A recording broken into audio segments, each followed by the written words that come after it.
Yun, so good morning sa inyong lahat, mga paps, mga guys. Ayan, so ngayong araw na to, isi-check natin tong level ng engine oil ni Clicky, ni Iki. Ayan, kasi nang minsan nag-change oil ako is, pansin ko nagbawas siya ng langis. So ngayon, need ko nang i-monitor itong engine oil niya. So, i-check ko pakita ko sa inyo yung tamang pag-check ng engine oil level.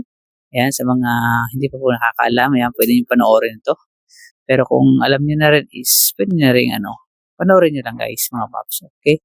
So, ganito yung tamang pag-check ng engine oil. Okay?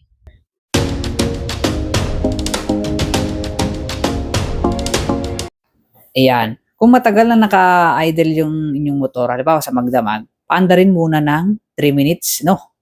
Ayan, based din to sa manual ha.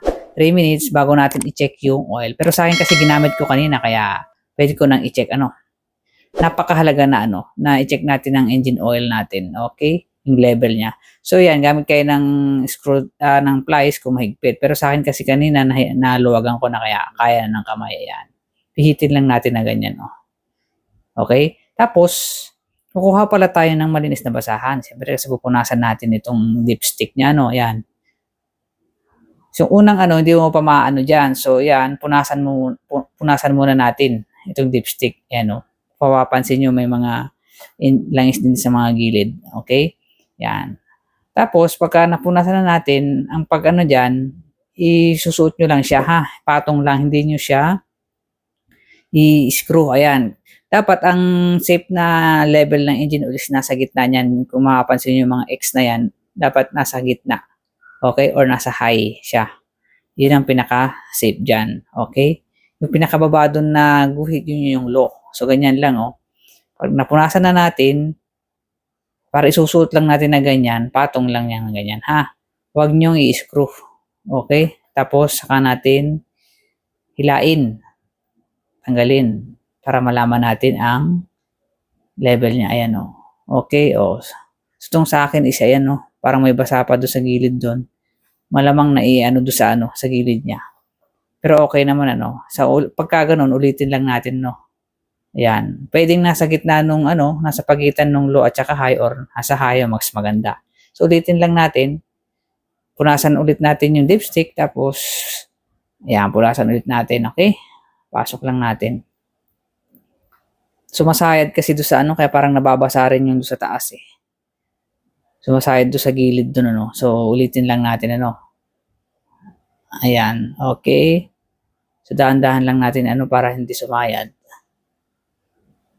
Okay, wag nating pihitin pops ha. Ipatong lang na ganun. Tapos dahan-dahanin natin. Ayan.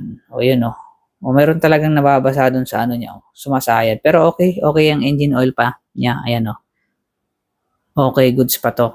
Okay?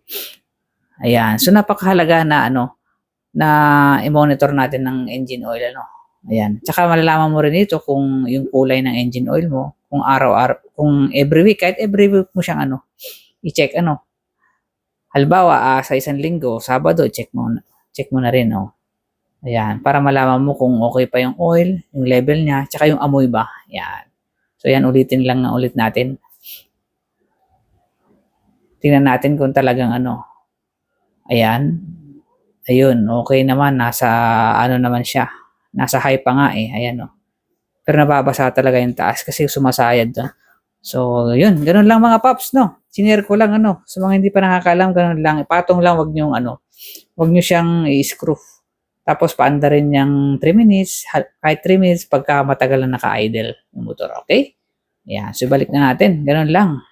Thank you for watching mga guys. Sa mga hindi pa nakakaalam. Sa mga nakakaalam na rin po nito, salamat din sa panonood.